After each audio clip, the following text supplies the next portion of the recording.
Hi good morning friends. இன்றைக்கி காலையில் பிரேக்ஃபாஸ்ட்டுக்கு ஒரு மட்டர் பரோட்டா தான் பண்ண போகிறேன். அதை எப்படி சிம்பிளாக எப்படி பண்ணுறேன்னு சொல்லிட்டு பார்க்கலாம் வாங்க.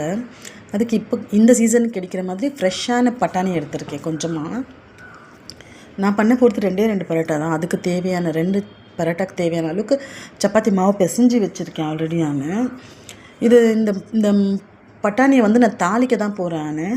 அதுக்கு கொஞ்சமாக சீரகமும் ஒரே ஒரு பிஞ்ச் அளவுக்கு பெருங்காயம் எடுத்துக்கோங்க. இந்த பெருங்காயம் நல்லாவே வாசனையாக இருக்குது, நீங்களும் ட்ரை பண்ணி பாருங்கள். கொஞ்சம் கொத்தமல்லி கட் பண்ணி வச்சுருக்கேன். இப்போ கடாயில் ஒரு ஸ்பூன் எண்ணெயில் ஒரு பிஞ்ச் அளவுக்கு பெருங்காயம் போட்டுக்குவேன். அந்த பெருங்காயம் நல்லா பொரிஞ்சதுக்கப்புறம் கொஞ்சம் சீரகம், ஒரு 1/4 டீஸ்பூன் அளவுக்கு போதும். அந்த சீரகம் போட்டு அது நல்லா நல்லா பொரிஞ்சதும் இந்த பச்சை பட்டாணி ஆட் பண்ணிக்கிட்டேன். அப்புறம் இந்த பச்சை பட்டாணிக்கு தேவையான அளவுக்கு கொஞ்சமாக சால்ட்டு மாத்திரம் போட்டு மூடி வச்சுக்கலாம். நம்ம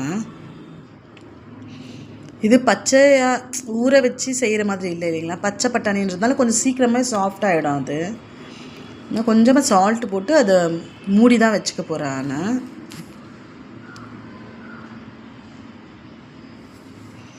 இந்த எண்ணெயிலே கொஞ்ச நேரம் வதங்கட்டோங்க. அது அப்புறமா கொஞ்சமாக தண்ணி சேர்த்து அதை மூடி வச்சிடலாம். அது நல்லாவே வெந்து போயிடும். அது ஒரு 2 நிமிஷம் விட்டால் போதும். அது நல்லாவே சாஃப்ட் ஆகிடும் இந்த பட்டாணி. இப்போ இந்த மாதிரி நல்லா சாஃப்ட் ஆனதுக்கப்புறம் அது சூடாக இருக்கும் போதே ஒரு தட்டில் போட்டுக்கலாம். நீங்கள் எத்தனை பரோட்டா பண்ண போகிறீங்களோ அதுக்கேற்ற மாதிரி குவான்டிட்டி எடுத்துக்கோங்க. நான் ஒரு 2 பரோட்டா தான் பண்ண போகிறேன், அதுக்கேற்ற மாதிரி தான். இந்த பட்டாணி இப்போ சூடாக இருக்கும் போதே நம்ம நல்லா மேஷர் வச்சு இல்லாட்டி ஒரு ஸ்பூனை வச்சு கூட மேஷ் பண்ணிக்கலாம். ஏன்னா சூடாக இருக்கும்போது மேஷ் பண்ணால் சீக்கிரமாகவே மேஷ் ஆகிடும். அது நான் மேஷரை வச்சு நல்லாவே மேஷ் பண்ணிக்கிட்டேன். ரொம்பவே ஃபைன் பேஸ்ட்டாலாம் ஆகணும்னு ஒன்றும் இல்லை. அது எப்படியோ அது சாஃப்டாக தான் இருக்க போகுது. அது கூட இந்த கொத்தமல்லி போட்டு நம்ம நல்லாவே அதை பிசைஞ்சு விட்டுக்கலாம். இப்போ நான் அது திரட்ட ஸ்டார்ட் பண்ணிட்டேன். இப்போ பரோட்டா என்னென்னா மாவு கம்மியாக இருக்கட்டும்ங்க, ஸ்டஃபிங் அதிகமாக இருக்கட்டும். அப்போ தான் பரோட்டாக்கு சாப்பிட நல்லாயிருக்கும். இல்லை மாவு அதிகமாக போட்டு சப்பாத்தி மாதிரி அது உள்ள ஸ்டஃபிங் கம்மியாக இருந்தால் அது நல்லாவே இருக்காது. அது பார்த்துக்கோங்க.